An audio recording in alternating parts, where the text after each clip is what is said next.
Hello and welcome. This is the Differentiating for Learning in STEM course, our online course where we like to offer a question and answer opportunity for you so we can interact in a way that refers the way that we talk about in the courses, that we want to be responsive and find out about our students, or we want to support and help you as learners in our courses. So good morning, welcome. I'm Andrea Mapplebeck. It's my pleasure to be able to do this with you today. Thank you to all of you who've taken time to write questions. It's really appreciated. We've gone through and we've had a look, and we've got similar themes coming out, and we've grouped those questions together. But it really does help us get an idea and give really useful feedback about the flavour of the course and how it's helping and what things you think are supporting your learning and your learners. So without further ado then, I will get on, because we've got a lot of questions today to get through, which is really good. So thank you very much. Our first suite of questions we've grouped under the heading Developing Self-Regulated Learners. And one of the key things about assessment for learning, and differentiating for learning in particular, is that we want it to be part of supporting pupils on their journey to being able to learn themselves without us, becoming those independent learners with that wide range of skills and repertoire to be able to draw on to support themselves lifelong after they've left us in school, so that they can continue developing themselves as individuals and as learners for society and community as a whole. So our first question comes from a group of you. This is Carol, Christopher, Doreen and Linda. And this was looking at, because one of the things we've looked at in particular on the course is how we get the right level of challenge for our students. So this question is asking, if students choose a level which is too challenging for them, how should you address it? Should you just provide more support in their current group or move them? Carol said, I'm conscious of the risk of creating embarrassment or destroying the students' motivation and self-confidence. So it's really important here. There's some really interesting things, and Carol's absolutely right that we want to build a classroom culture where pupils are confident to have a go and fail. And that's something we've talked about a lot in the course. One of the ideas that's rippled through all of the weeks is that failing and learning are part of the same thing. It's two sides of the same coin, and that actually by having a go and finding out that I can't do something is as powerful for my learning as finding out that I can. So it is about creating that classroom culture where there isn't embarrassment, where actually we seek out deep misconceptions, and we've talked about those, and difficulties in the subject and how we can support the pupils moving forward at those points. So I would say one of the things that helps build this is it takes time. You know, building a classroom culture where pupils are motivated and self-confident and don't see failure as embarrassment but actually as part of learning is something that's not quick to establish. And lots of the ideas we've talked about, if you put these in place, will help build that classroom. So it's very much about developing those relationships with your pupils, finding out about them as learners, finding out, you know, one of our key principles is that we don't label our pupils on a predetermined category, but we find out where they are in their learning and we support them from that point. So finding out where they are in their learning and taking time to help them see what helps them develop their conceptual understanding, giving them an opportunity to sit back and reflect on where did you get stuck over this topic, this concept, what helped you move forward, and celebrating that will help build that confidence. If a pupil is choosing something too challenging for them, it's actually having that opportunity to have a conversation with them and say, right, are you able to move forward on your learning? What's a barrier at the moment? What do we need to support you with? And we've talked about lots of different scaffolds in this course, and we're going to pick up scaffolding as we go further through in the questions. But it is then about the child thinking, right, what do I need to do? So I know in my classroom, I often ask my students to self-assess themselves on how confident they feel before we start an activity. So I'll do some teaching, we'll have a practice, some particular examples. This might be practical work, it might be actually conceptually applying an idea, and then I'll ask them to rate themselves. And my pupils rate themselves, and I'll do 5, 3, 1 more often than not. And then they move to work in those groups. Now, pupils who find that they've moved somewhere that's too challenging, they're allowed to move again in the room. So if they find that they can't work where they are, they move. And I like that because they start unpicking where they are more effectively in terms of their learning. And it nurtures those self-regulated motivation, planning, monitoring, evaluating skills, all part of that metacognition toolkit that we want the students to have. So I will regularly have discussions with them about where they're at in their learning and what they need to do. And we have lots of different scaffolds in place within the classroom that help support support them develop that. So providing more support in their current group might be an idea. That might work. It might be that I need to get a pupil from another group to come and work with this particular group and talk through their ideas. It might be that we have a visualizer and we get somebody in the class who's either stuck. That's absolutely fine, because we're all there to help each other move forward in our learning. Come up and we model where they're stuck and the class helps them unpick it. And I've seen teachers do this really well. I heard a teacher was unpicking an A-level response actually with a group of students, where a pupil had made a fundamental mistake in their response, and they got the student to talk to the class, and the class helped that student unpick it. It might be that we move them. As I say, I like my classroom culture to be that the pupils see that they need to move themselves. And, you know, we talk about that. If they're stuck, they move. There's lots of different ways we can get the students to signal to us how they're feeling in terms of their confidence. As I said, I do 5-3-1. I know Dylan's talked before about using cups, red, amber and green, and we can get the students to put them down as they're working. It then helps me see where I need to go and intervene and use my support best within the room if they're signaling to me about how confident they feel. But these things take time. So when I meet a class for the first time, we go through our classroom rules and expectations, me for them as learners, me for them as their teacher, them for me as their teacher, and we develop our pledge for learning and what we're going to put in place, and that helps build that culture. But it's as we are doing all of these things that we talk about in our differentiating for learning and our assessment for learning, as we're responding to where the pupils are at in the learning, that helps them become more open to share where they have learning difficulties, so we can help move them forward. And one of the things is that, you know, impacts massively on the classroom is the language we use. So I don't talk about learning deficiencies. I talk about learning barriers and learning boundaries. Where are you at? Where are you struggling? It's not that you're deficient, it's where you are on your journey moving forward. And little things that we say and do in the classroom can have a big impact on that culture. Another thing I don't ask is what the right answer is. I'll always ask, what do you think? Again, I want everybody involved, and these things over time get students more confident in airing their ideas. And I love it when I'm teaching and one of mine goes, oh, I'm really struggling, this is tough, because then we all celebrate, because we know that this is a point where you can really learn, but it does take time to build that culture. So thank you, everybody. I hope that helps. There were some ideas there, and there's definitely ideas too in the course. I know people have been sharing ideas in the threads. So moving on to our next question, Henry asks about a particular strategy that we used in the course. Henry asks, how can you effectively use differentiated learning groups and achieve a common goal if all students can learn? Why the extended group? Yeah, really interesting question, Henry. This links to our PACE example, our practice, apply, correct, extend.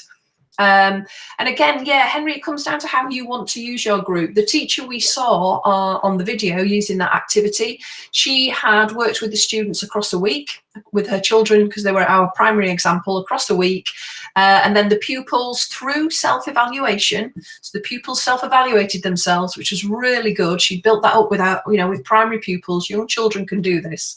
And they'd gone into the appropriate group. And again, she made sure from what her assessment of the pupils' learning that week had been, that they were in the most appropriate group. And they did work in those 4 quadrant groups for the lesson. However, I've seen other teachers, and I've run similar lessons myself, where pupils might go and work within that group. And as you say, if we're working for that inclusive differentiation, where we want everybody to be achieving that common goal, we can regroup the whole room. So it might be that somebody from practice, apply, correct and extend then gets together, and we have a mixed group of the 4, and they work on a consolidation activity where maybe the extend and correct pupils teach and apply their learning to the pupils who've been doing the practice work. So we can regroup the room and get the pupils working as learning resources for each other. So the ideas we give are just seeds that we hope will help stimulate your thinking, Henry. And I love that question. It's really good the way that you're thinking about your learners and their learning, and absolutely adapt the ideas and try them out and see how they go. And it might not work first time. It might be that you have to put particular scaffolds in place, but what is it that's going to support your pupils so that they can all achieve that common goal? It is something very much, I know Dylan and Chris have been talking about recently, this idea of inclusive differentiation, that, you know, if this is a learning intention that pupils need to be able to move on in their STEM learning, then what are we doing to make sure that they all get there? How can we support them in this classroom so that they have different routes, different scaffolds, different attempts, so that they can actually achieve that learning? So that's a lovely question, Henry, that really underpins our thinking about where we are in terms of differentiating. Thank you. So moving on, a question from Ruth. How do we work, and I said scaffolding would come up, how do we work with students who cannot do without scaffolding, since it's not supposed to be a process that is on and on? To help develop their independence, we at a certain time have to withdraw the scaffolding. How else do we help keep the learners focused in a class dragged on a little longer during the lesson? Individually, I have learners who are 10 and very short attention span in class. So hi Ruth, thank you for your question. In terms of scaffolding, you're absolutely right. Over time, we do want pupils to move from a place in their learning where they're not just dependent on a scaffold. I'm trying to think of all the different stages where we go from being a novice through to being a master. There's some work by Dreyfus and Dreyfus I was looking at, and there was like 5 or 6 stages that we go through, where, you know, we go from novice to competent to proficient to expert to master. And what we want to do is move our pupils through these stages over time. You're absolutely right. But what I need my pupils to realise is what's helping them at each stage move to the next stage, so that they over time become conscious of what they need to support them.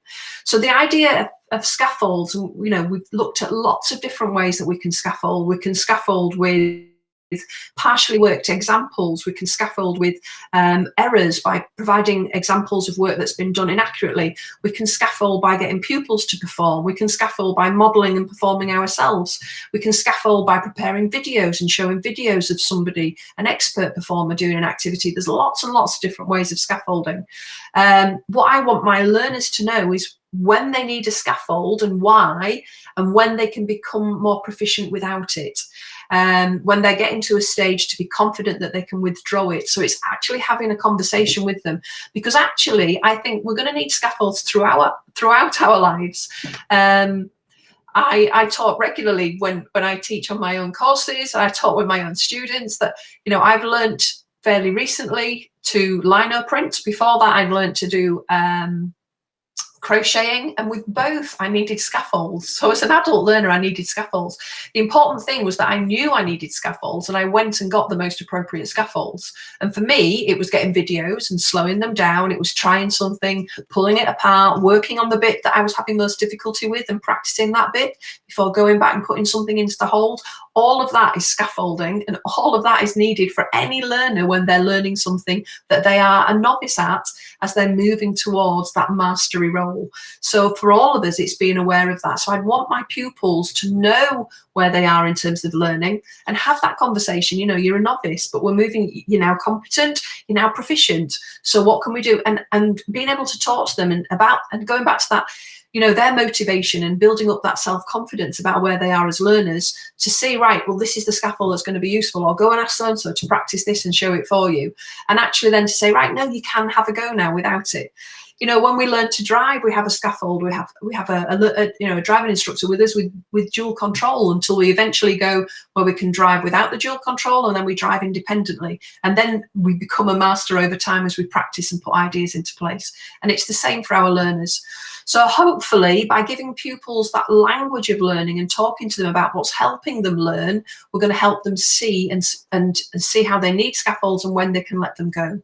And then as they get stuck, to be able to say, you know, Miss, I need to see somebody doing this, I'm not stuck, or could you model this one out with me, or could you do the starter for this for me, and so I can see how to get going. Now that's really powerful language for learning that I want in the classroom. How else do we keep learners focused in class? Well, we've looked at lots of ideas. I'm not quite sure what the dragged on a little longer during a lesson bit means, but I think we've looked at lots of ideas. A key thing to help motivate and keep pupils focused is choice.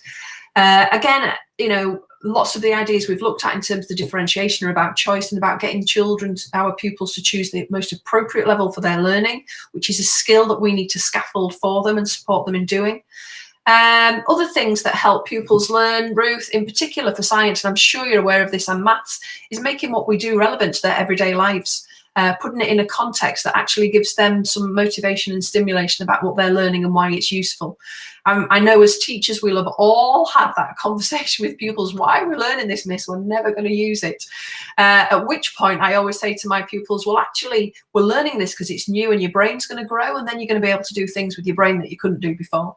So as a teacher, I always have an answer, but actually, if we can make it relevant, that really helps them too. So thank you, Ruth. I hope there's some ideas there. They're going to support you with that.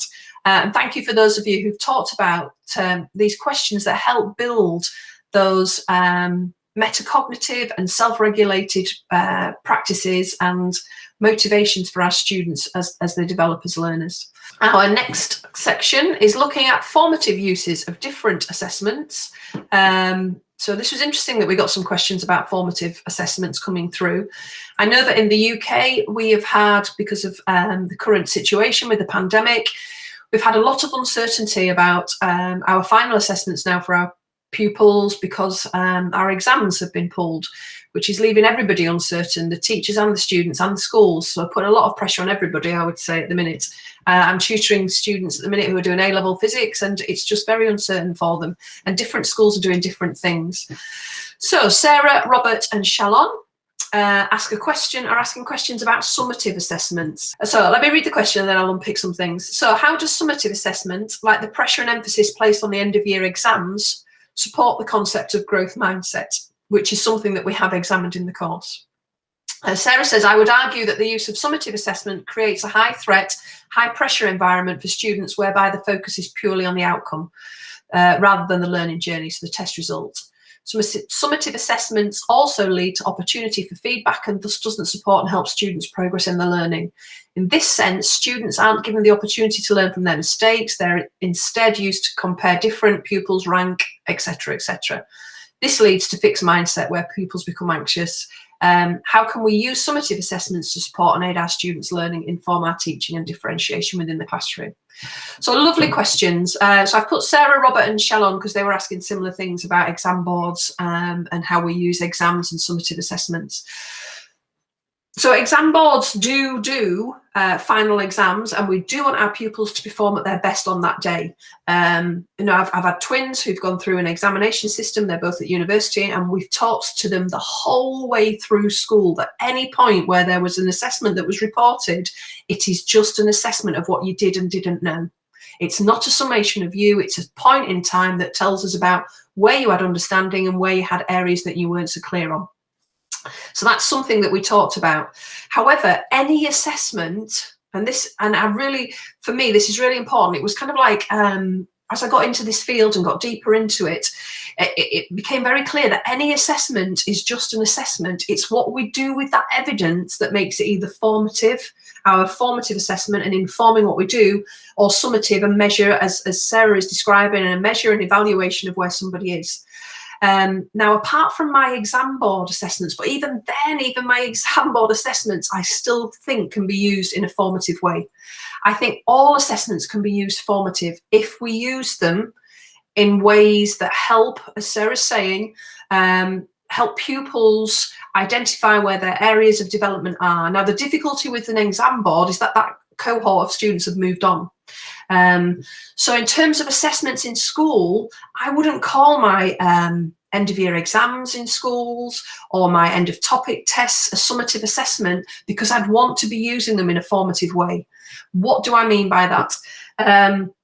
So for starters, I'd be telling the pupils who are sitting the tests and the exams, this is going to help me find out where you are in your understanding, but also where I am in my teaching. And I say this to my students, you know, your assessments are an indication too of my teaching and our scheme of learning and how well the curriculum is supporting your understanding, because it gives me information back about what I'm doing as well as about your learning. And so we use assessments in lots of different ways. There's a brilliant chapter in it's written by Richard Defoe in the Ahead of the Curve book that goes through the story and learning journey of a particular character who moves schools and finds he goes from one school that uses their final assessments very summatively and one school who uses their final assessments very formatively. And it gives a very different culture and way of working with colleagues and pupils to help ensure that those final assessments on a topic are not just a summative assessment, but actually give the opportunity to learn. So what examples can I give you about how this can be achieved? So as teachers, we can work together to set our assessments. Straight away, we're then increasing the validity. Is the assessment assessing the learning of this concept, of this unit, of these key ideas?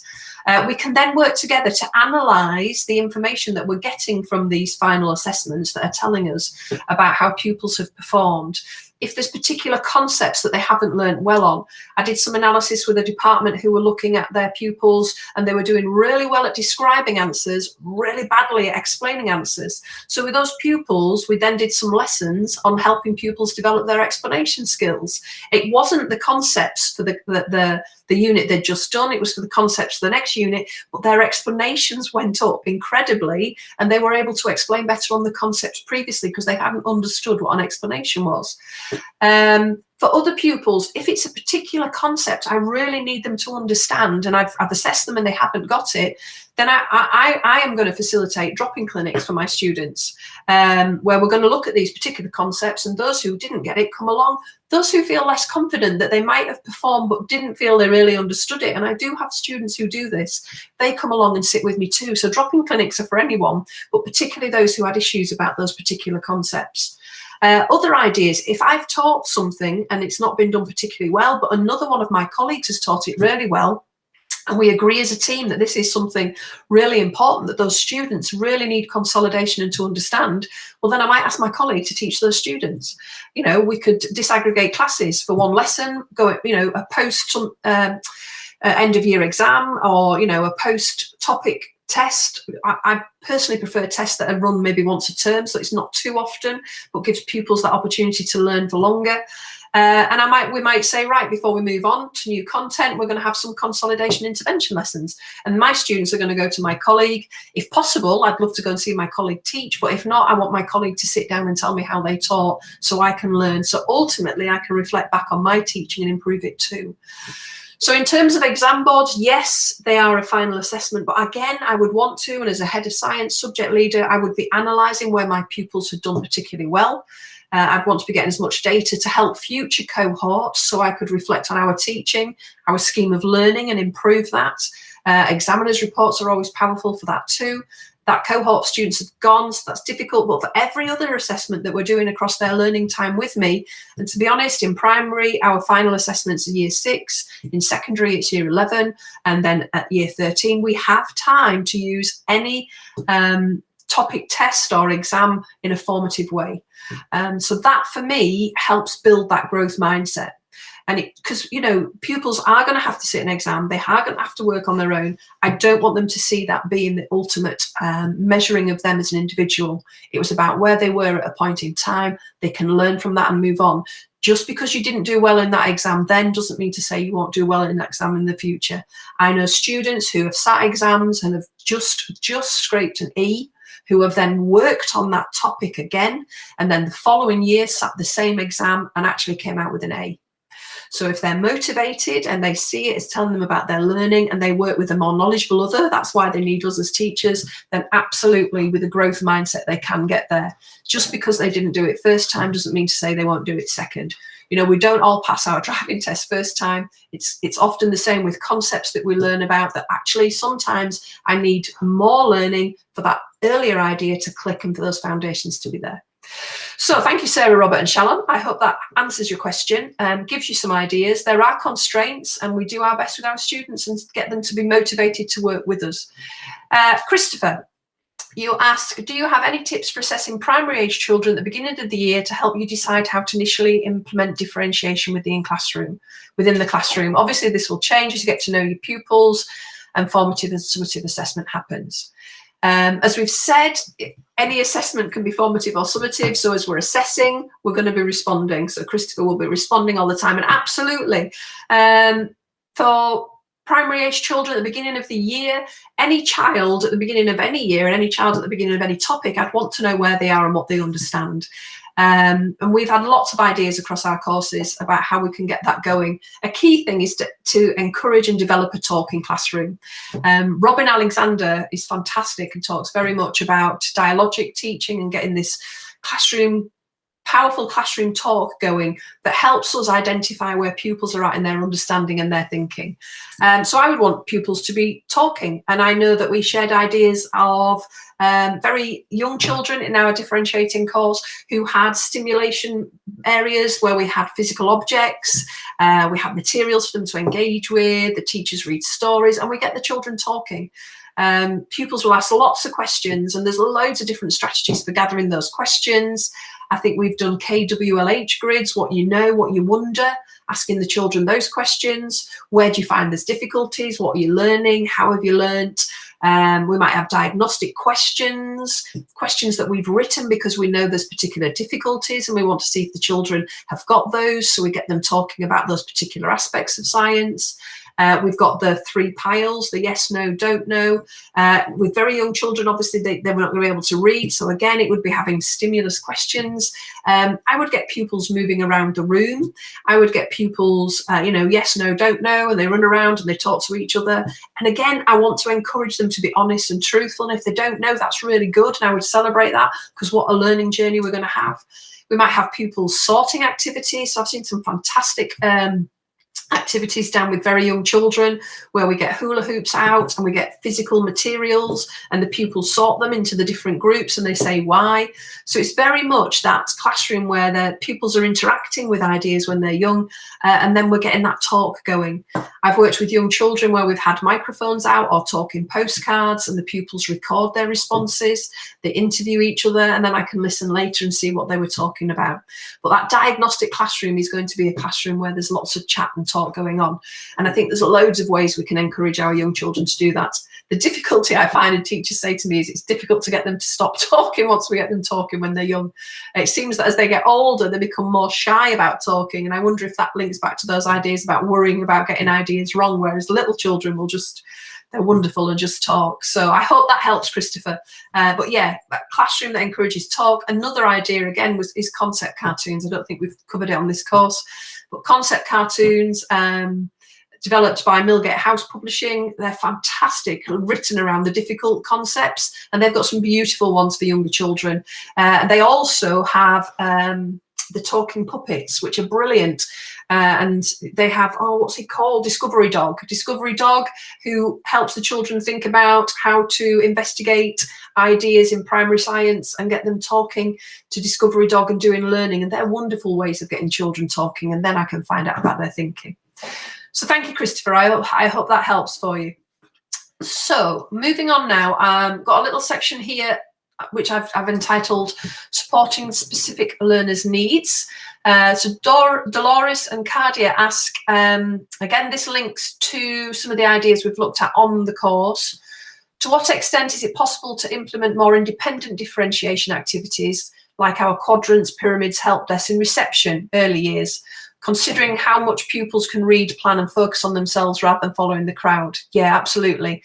Is it a case of adapting and practicing the activities to train the children, or do they need different strategies entirely? Also, how can these strategies or others be applied effectively during continuous provision, child-led learning through play as well as teacher-led sessions?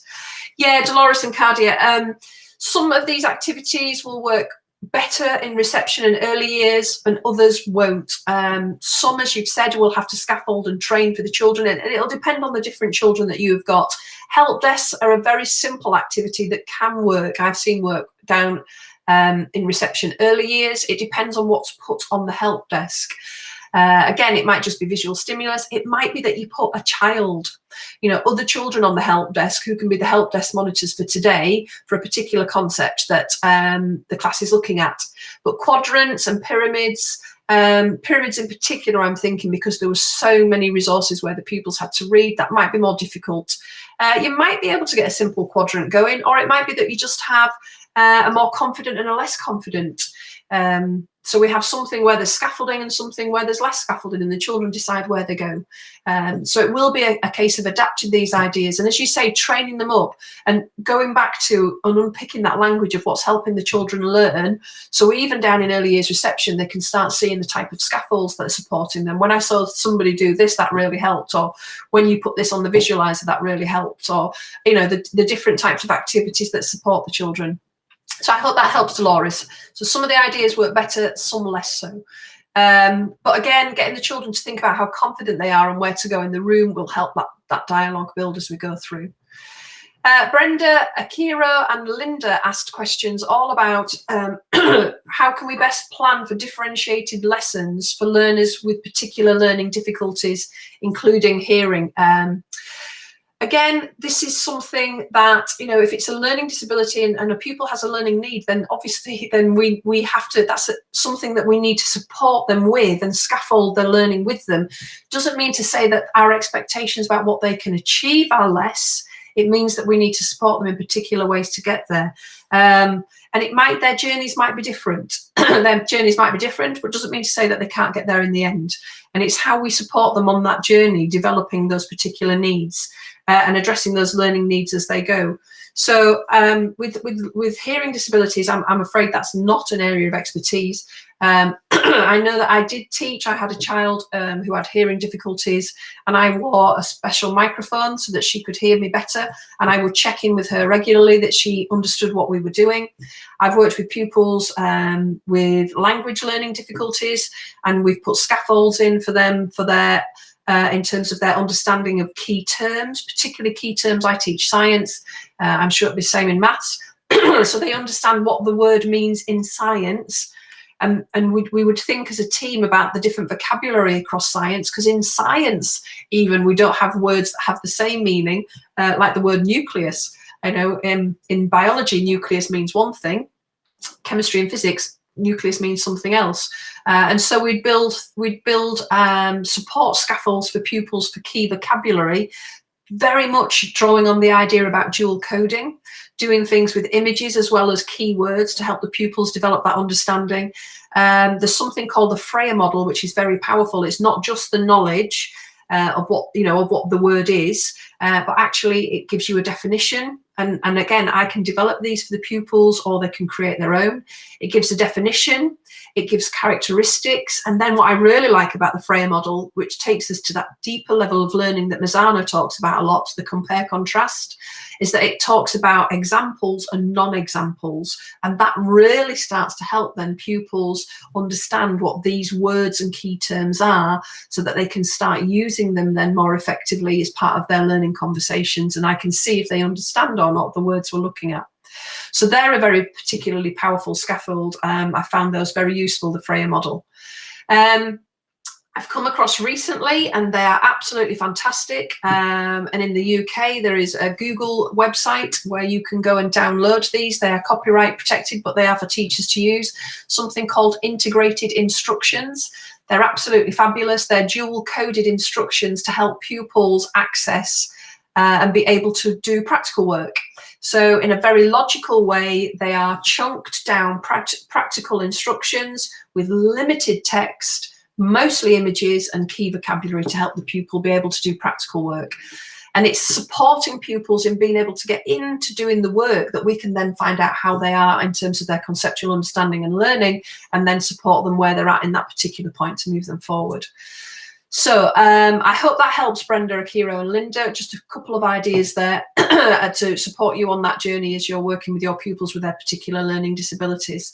I know in the UK we have also in our schools special educational needs coordinators, who are a fantastic resource, who give lots of ideas to teachers about helping pupils with specific learning needs. So I would recommend that people, if you've got those in the UK, that you actually draw on those resources. I'm sure people do. I know that my teacher trainees work a lot with their Senkos, and they really help with them. So our next section time is something that often comes up, particularly on our Differentiating for Learning course. And it doesn't surprise us, and absolutely, it is something, workload, that we need to think about. So thank you, Esther, Miriam, Rachel, Harriet, Sophie, Emily, Amanda, Shamira, Pierline and Thomas, because you were all asking about this issue of time. So things that were coming out from the questions you were asking was about, workload and time to prepare these ideas. Any ways that we can make this easier? How long does it take to come up with these ideas and plan for lessons? Creativity. Do teachers do this on a daily, weekly basis, every unit? How is it manageable? So common themes coming out from across all of your questions. Yes, it is. It does take time to prepare them. Some ideas are easier than others. We try to do that on purpose. And as you're saying, we would do it over time. We would do it over time. So as you teach your curriculum, you have a repertoire of ideas that you want to develop. You'll find out what works for your children. So in primary, you'll have a particular, you have your children in the UK, we have our children all day, most days. In secondary, we have different children coming in all the time, different pupils. So we might find that with one class, one idea works, with another class, it doesn't. So for me, it's about starting off simple, trying something out and building up to more complex ideas over time, and getting that repertoire. We give lots of ideas so that you can choose the ones that you feel work better for you. I think I've probably got, in terms of my differentiating repertoire, I've got about 6 or 7 strategies I use all the time. And as I teach my course, I'm building new ideas every time. So going back to what we talked about earlier in terms of assessments, as I assess my course, so my course gets assessed once a term, I look back at my lessons and I think, right, how can I now evolve that lesson? So first time you teach something, I develop things on a rolling program. If you've got a team, I would work with my team. And it might be for this one unit, where are we going to have a more complex lesson? So you might do a pyramid lesson when we're sort of like 2/3 of the way through, when we want to consolidate and check that pupils have understood key concepts. So we might develop one pyramid lesson. We might have a couple of quadrant lessons, and actually help desk is easy. We could use that quite often. So you'll develop that repertoire and think, right, where are we going to put them in? First time we teach this topic. Separate it out. If you co-plan in primary, it might be that you work with your colleagues. One of you develops a pyramid lesson this term, one of you develops a pyramid lesson next term. And so you're only doing it, once or twice a year, and you build these lessons up slowly over time. But it is that constant evaluating how well the curriculum and the teaching is helping pupils learn that helps us identify where we want to develop future ideas. And it might be when we want to develop future ideas that we want to develop a differentiation, more differentiation in that lesson. It'll help us think about that lesson. So we teach it first, we plan it, and then we reevaluate it over time, and we slowly roll that out. And if we can, we work with colleagues to do it. And some ideas are easier. So the help desk is an easier idea. Using pupils as learning resources for each other in a classroom where they're purposefully regrouped often is the easiest idea, I think.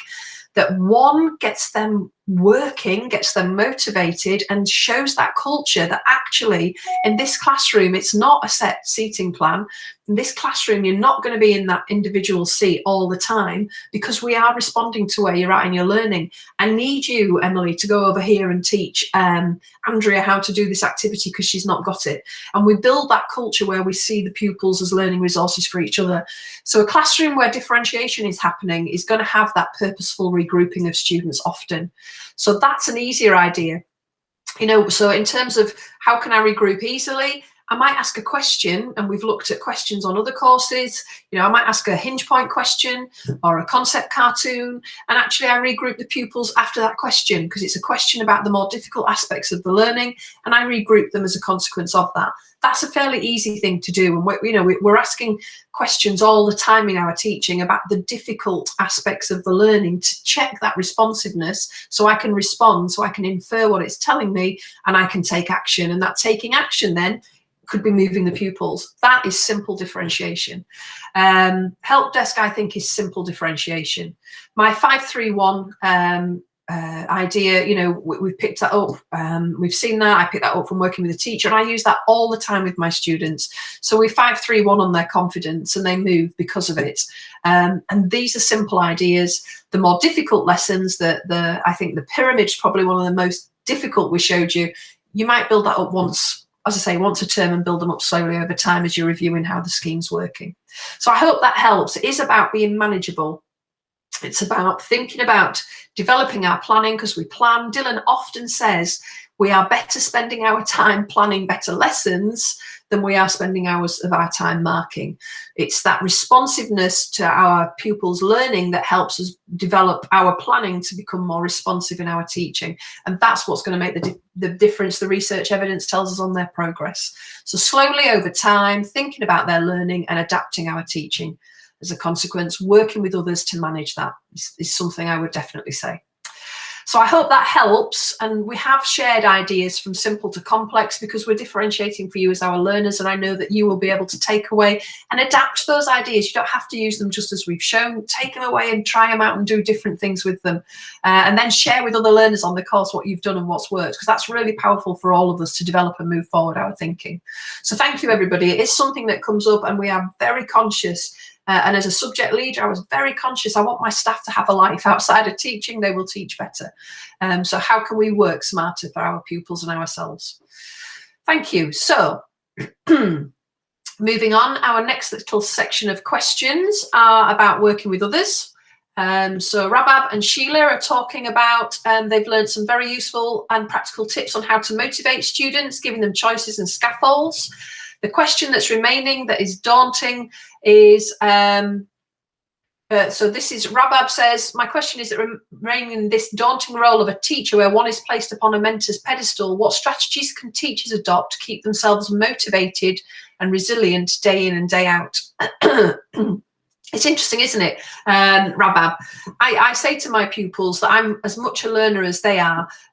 Yes, I am there as the more knowledgeable other. Yes, I do know how they learn and I know how to help them learn, but doesn't mean that I won't make mistakes and that I'm a learner too. So I very much talk to them about the fact that I'm learning all the time about them as individuals and as learners. I want to learn what helps them learn best. I want to see them develop. I want them to know by the time they leave me at the end of the year that they've gone on a journey with me and what strategies have helped them. And it's those things that keep me motivated and resilient day in, day out. It's that seeing my learners learning that gives me that buzz. And I think for us as individuals, it might be different. We've got to find out what is it that gives us our energy in our work and what we do. And I know that when I do leadership CPD, we talk very much about, as leaders, we need to nurture that in our staff and find out then what we can do to energize them and support them in the work that they're doing. But I know in the classroom, for me, it's about seeing my students move on. One of mine said to me last week, in fact, she emailed me after the lesson, which was lovely, and said, because we'd been doing SUVAT, linear acceleration, before Christmas, and she wrote to me last week, she said, it clicked today, I got it, and that's brilliant.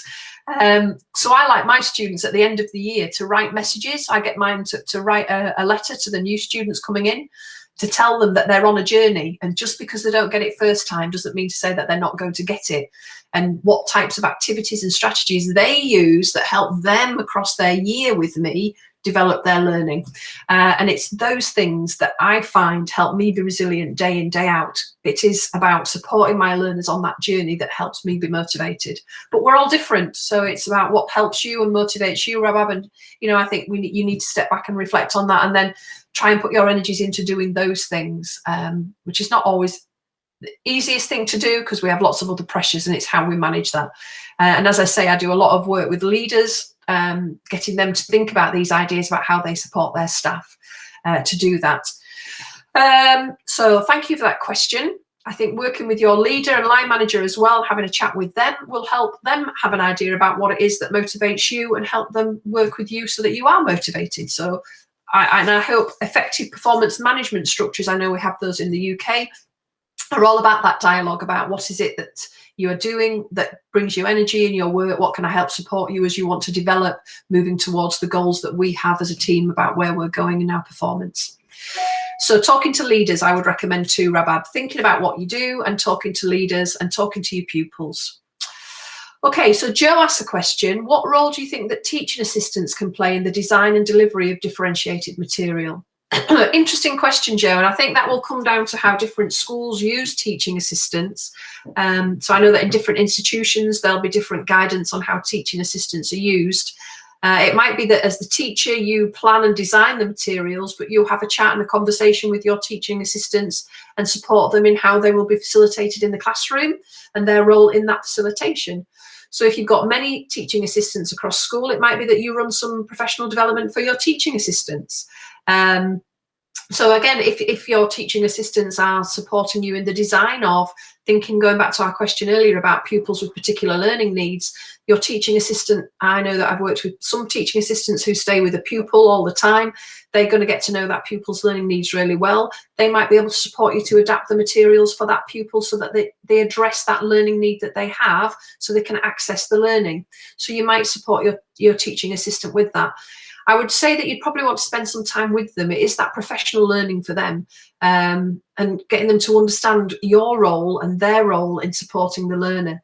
The key thing for me with anybody, so myself, my pupils, we've talked about this across our courses, is that our pupils need to see that they are the learners and we're there to help them be the best learner they can be. And in order to help them do that, they've got to do their thinking. And so when I'm working with teaching assistants, when I'm working with pupils myself, I'm not going to be giving them the answers. I might scaffold for them. So you might support your teaching assistants in different scaffolding approaches they can use. They could model for the pupils. They could use different exemplars, model how they're thinking, and then support the pupils to become independent and do that gradual release of responsibility, as they talk about it in the research. It might be for problem solving. They do the first step for the problem solving. There's research evidence that initial steps to problem solving support pupils then to being able to work to moving to independent learning.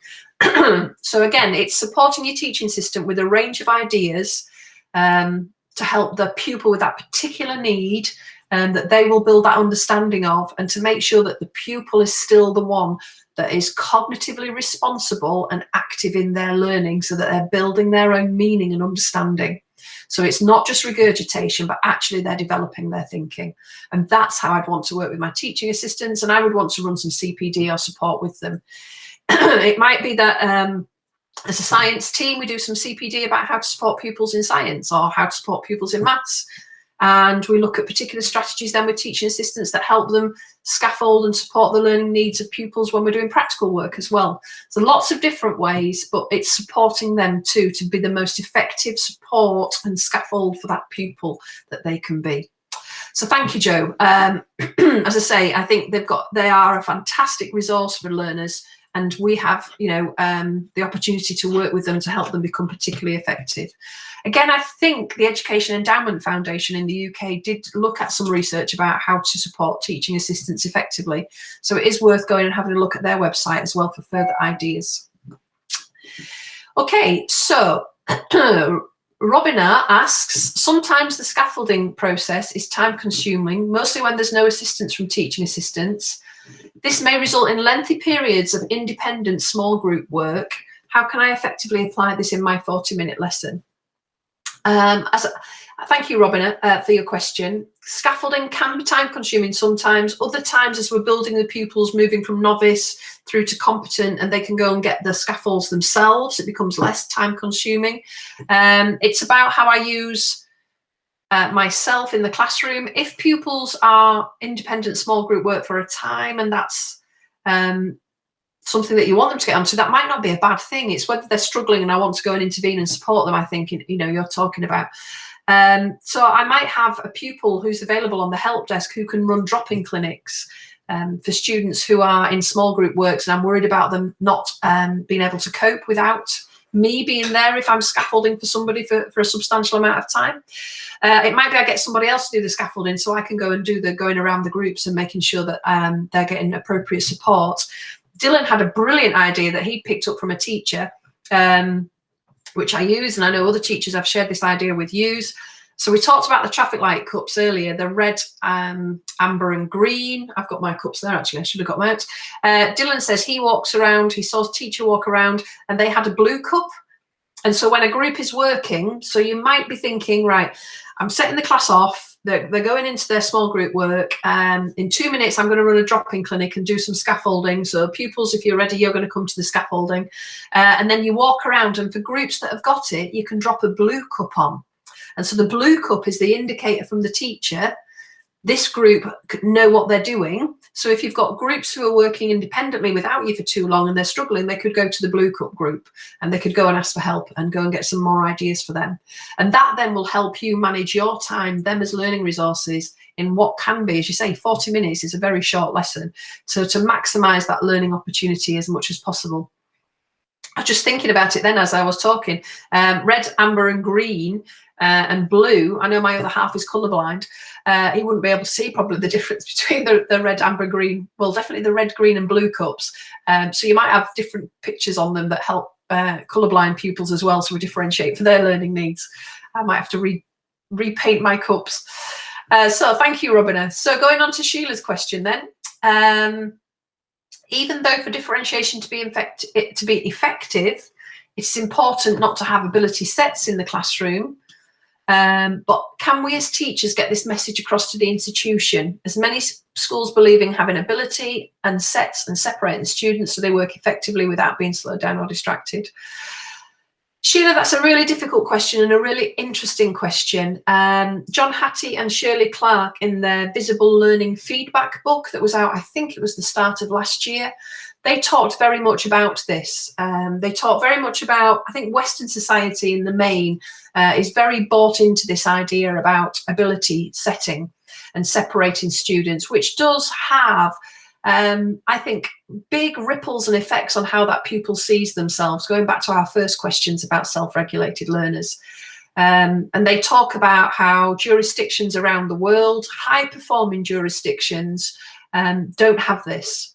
They talk about Japan, they talk about Finland, they talk about the idea that in the West we often see mixed. And Chris and I we're very adamant we don't like the word ability. We talk about mixed attainment classes as a difficulty, whereas these higher performing jurisdictions see them as gifts. And isn't that a lovely way to see it?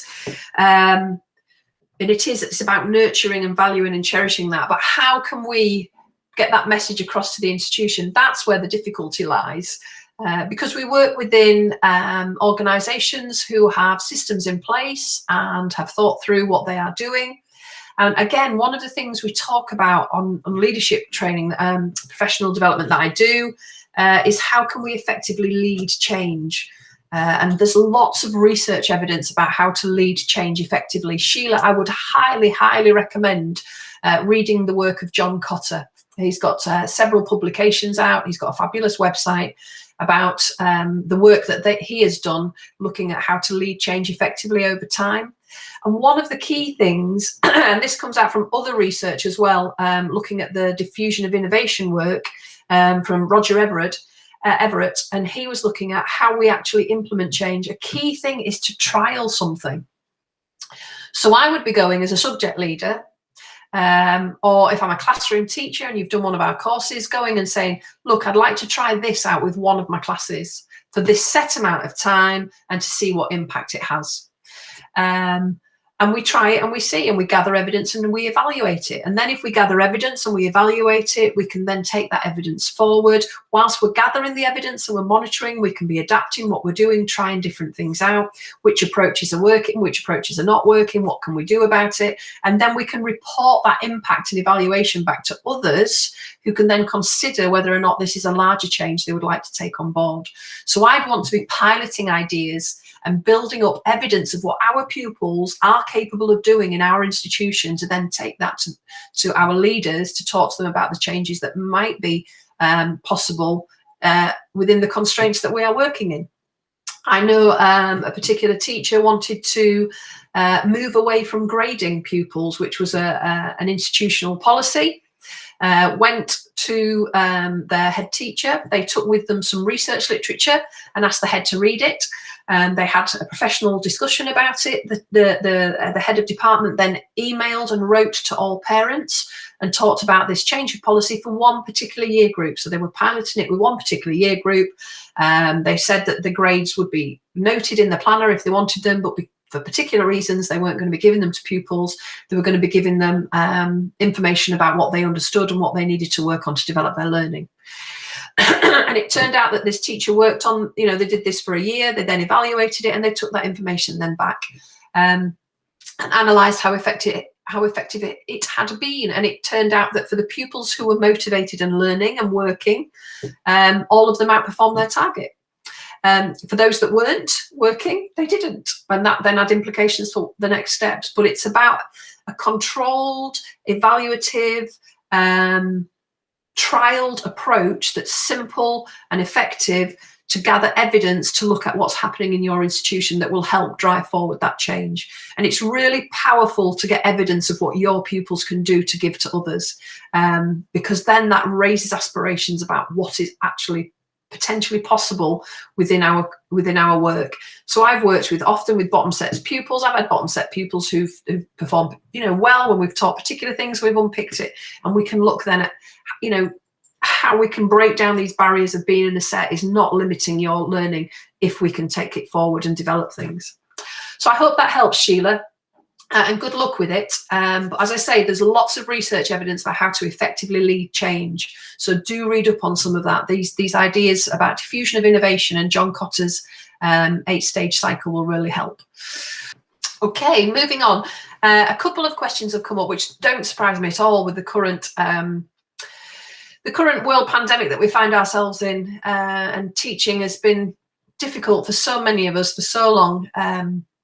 So thank you, Priscilla. Priscilla asks, how can we encourage and use collaborative learning while using groups with this current situation of COVID-19 that requires learners to be at least 1 metre apart? Absolutely. It is, we have to be more creative. I actually found, ironically, I found teaching and collaborative learning online was easier than it is actually in the classroom, because online, with the platform that I used, it was very easy to be able to quickly regroup pupils, put them into different groups to talk. I could create groups where pupils could choose where they went, so we could do some self-confidence assessment. But it's actually in the classroom, it's more difficult. So for me, Priscilla, what I've been doing, because obviously it's that, as you're saying, it's that 1 metre apart. There's been various things. So I've been finding out where my pupils are in their learning at the end of a session, a lesson. And when they come in next lesson, I will change the seating plan. So they come in, and currently I have mine sitting in rows. So the row that comes in will be the row who need to support each other this lesson. So I'll be looking at what we learned last time and thinking about who would work well. So there'll be a new seating plan quite often, not every lesson, but most lessons, depending on what they've learned before and how well somebody's understood it in terms of the concepts. It depends what we're looking at. And then I see them as a group because they're sat as a row. And so, yes, they can't move, but I will have activities and questions and ideas that we're going through where they will be talking as a group. So they will be discussing as a row across each other. Sometimes I can get them to turn around and talk to the person behind or in front of them and do a face-to-face talk because they're 1 metre apart in that way. So I am getting them to talk to different people and purposefully thinking about the different people sitting around them each time. So that's one way of getting collaborative learning going. I've been doing practical work with mine. And again, I've been thinking about who goes in which area of the room when they're working and how we manage that. So I will, as a learning resource in the classroom, I will go with the least confident learners in a particular area of the room, and we are working at a set distance apart, but I'm there to be able to talk to them and be there as a learning resource for them. I've also managed to get them doing some peer assessed work by wandering around and using post-it notes that one individual writes on and then puts on the paper, but nobody touches afterwards. So I have had them moving around the room in a timed way, so they're at least 1 metre apart from each other's work, and writing, so they carry their own post-it notes and not using anybody else's. They stick their post-it note on that work, nobody touches the post-it note, but we look at the work and then we move it as a consequence. They develop their work as a consequence of what each other has said. So I have developed a few strategies to get them working collaboratively. It does take more management and it does take more thinking. I cannot wait for COVID to be over to get my more fluid classroom back. But there are some ideas there, Priscilla. I hope that helps support with you. But it is difficult. It is difficult. So Thomas asks, with the amount of time out of the classroom over the last 12 months for pupils, do you think we'll need to think more about differentiation or more about making up for lost face-to-face learning when things get back to normal? Thomas, I think you're absolutely, it's not about we will need to differentiate, but I think first of all I need to find out what they do and don't understand conceptually, because I know that the pupils that we teach have all had different, experiences through COVID, and what I really want to be able to do is sift down where their understanding is in terms of key concepts that we've been looking at or they should have been studying, and what level of understanding they've got about those concepts. I was fortunate enough, I listened to a webinar that John Hattie did last year, and he was talking very much about this idea of triage, of prioritizing where it is that we need to identify learners' conceptual horizons, where their learning boundaries are. I know when I tutor, those of you who've tutored, I don't necessarily teach the whole curriculum. I sift out what are the key concepts that the kids need to have that are really going to build their understanding. And particularly for pupils who are towards the end of their education, our pupils who are in our year 10s, 11s, our 12s, 13s, where are they in terms of these deep concepts that they need to understand? Our younger pupils, what are the foundational ideas that build in the curriculum as they move forward into the next years? What do I need to make sure that they understand to deepen that learning as they develop further? I think my biggest concern with science as a practical subject is that loss of learning in terms of skill development, which I think is going to be crucial. I've heard stories of my trainees saying that pupils don't even recognise kit because they've been teaching in non-science classrooms. And pupils, have got some issues about kit. So it's very much that idea of triage, sitting down with my colleagues, what are the key concepts, key skills our pupils need to have by the end of this year and moving forward? So what do we need to look at in terms of the curriculum and find out their understanding? It might be that we need to differentiate then and think, right, well, home learning, homework, home learning from now on as we move forward might be a suite of ideas that pupils pick up on. There's lots of stuff pupils can do without me there. I know Dylan always quotes the phases of the moon. Do kids need teachers to learn the phases of the moon? There's various things that pupils can learn without me, but there's some fundamentals that actually I need to make sure they've got. For me, as a physicist, I would very much want to make sure my pupils understood key concepts and ideas about forces and energy, so we could unpick those in various places. So yeah, it is going to be about triaging with colleagues those concepts, skills, in terms of, a year 4 curriculum, a year 2 curriculum, a year 6 curriculum, a year 8 curriculum. What are the key things? How am I going to find out what our pupils have got? And then differentiating. And the differentiation might be, using pupils doing different activities, but on the same learning concept. I might be doing some consolidation with kids who haven't got it, a bit like our PACE idea, the practice, apply, correct, extend. Just so that we're all getting there. We regroup them at the end so that we make sure that they're all getting that opportunity to learn from each other's quadrant. But yeah, so Thomas, it's a difficult time, but I do think working with us and us responding to the evidence we get, that we can get the pupils back on track. I feel so sorry for them. I feel so sorry for them, bless them. So I hope that helps, Thomas. It is a difficult time. It is a difficult time. It will be sharing resources and ideas with each other. About what's working well too. So getting that going with your team and having chats with the team about those concepts and how then we support the pupils with those key ideas. Okay, so thank you for that, Thomas. I was going to mention actually the Big Ideas work by Wyn Harlan, and I'm sure exam boards are also going to be looking at things like this that can support pupils. That gives good ideas about key concepts and as they develop over time that we could think about. So our final section then, we're moving on to some questions about resources. So thank you for those of you who've asked these. So first off, we've got Declan. Declan asks, is there a database website software that exists which collates different template resources that can assist with differentiation?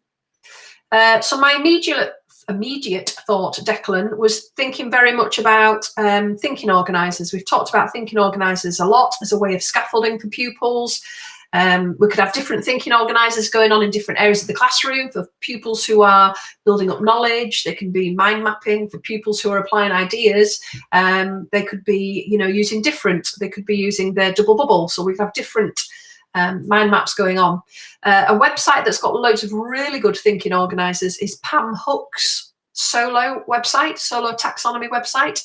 So there's a lot of thinking organisers, I think Pam Hook calls them graphic organisers, on there that you will find really useful, that link to different ways that pupils could be thinking. So lots of templates there. If you Google thinking organisers or graphic organisers, I'm sure you'll get a lot of templates that come up.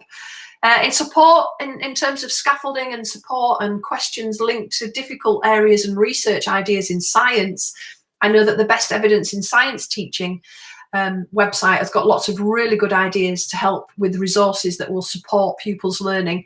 As I say, linked to research ideas about where pupils have conceptual difficulty.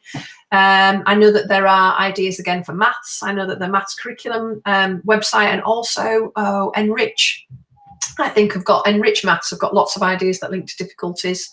And then also there's the STEM Learning website. So they've got loads of resources that you could go away and have a look at.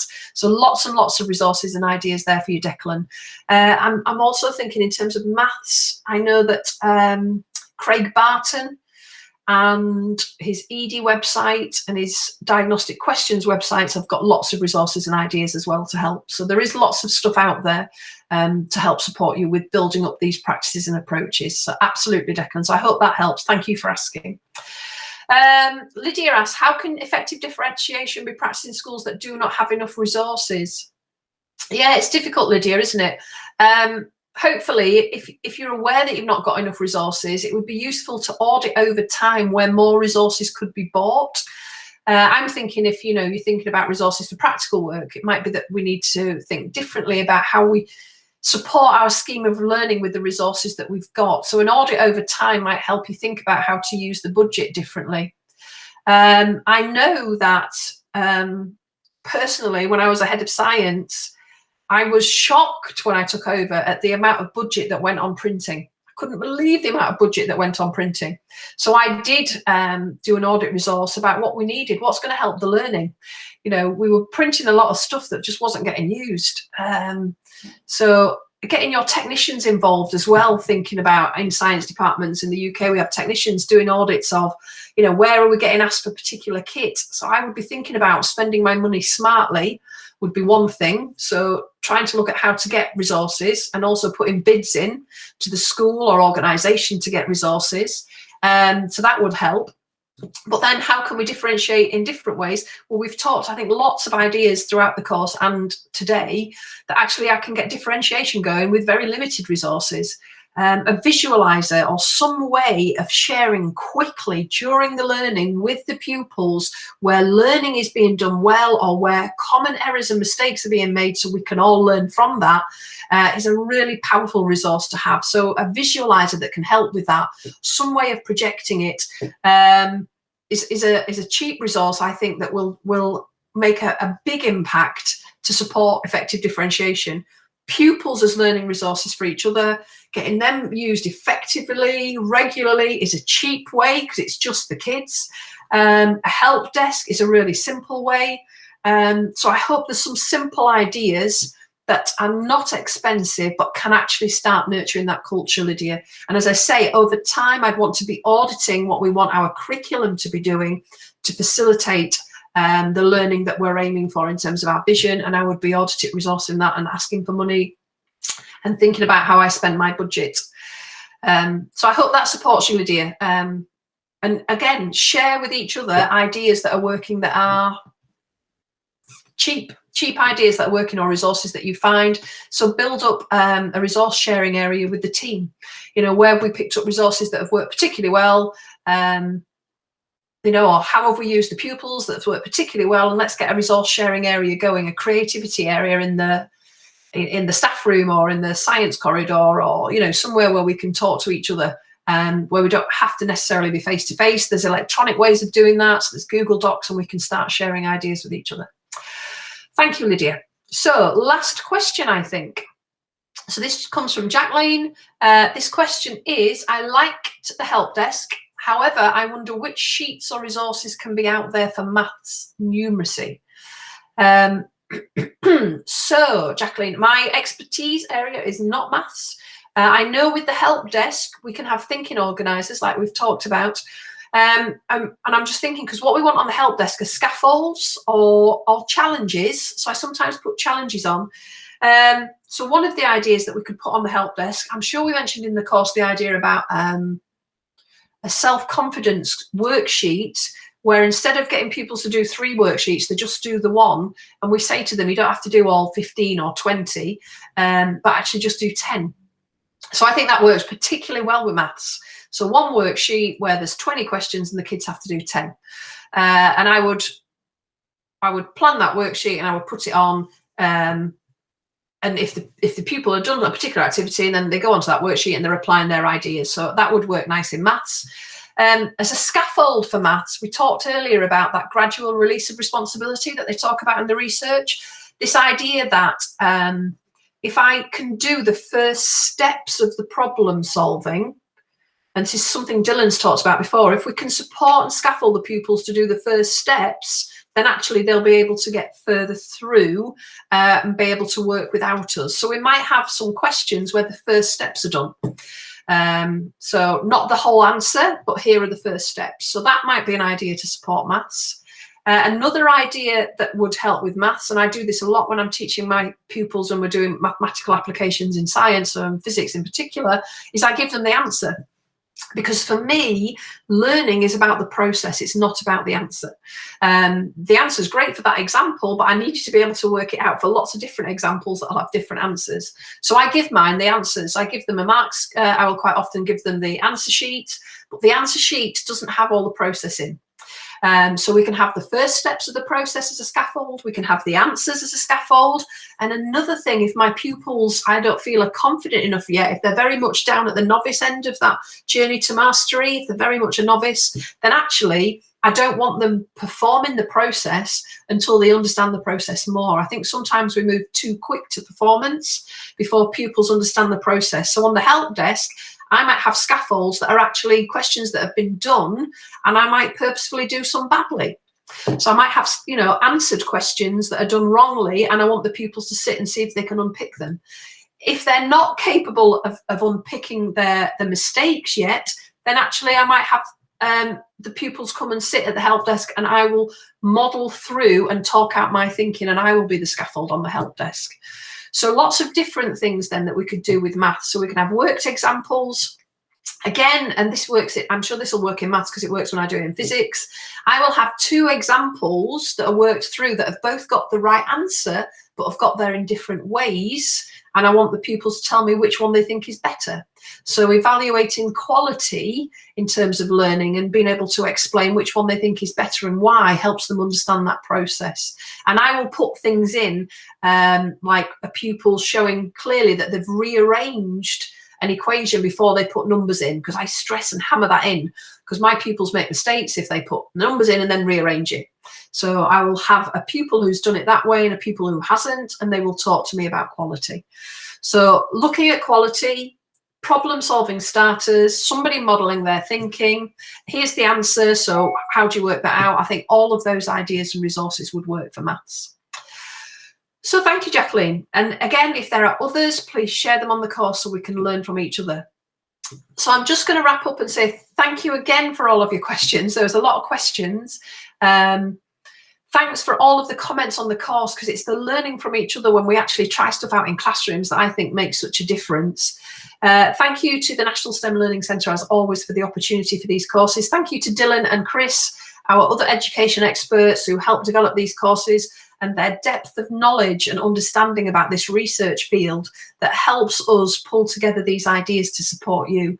And just to encourage you that, assessment for learning has been around a substantial amount of time, and there is such a huge amount of evidence that this approach to teaching has an impact, and not only an impact on pupils' progress, but on how they see themselves as learners for the rest of their life.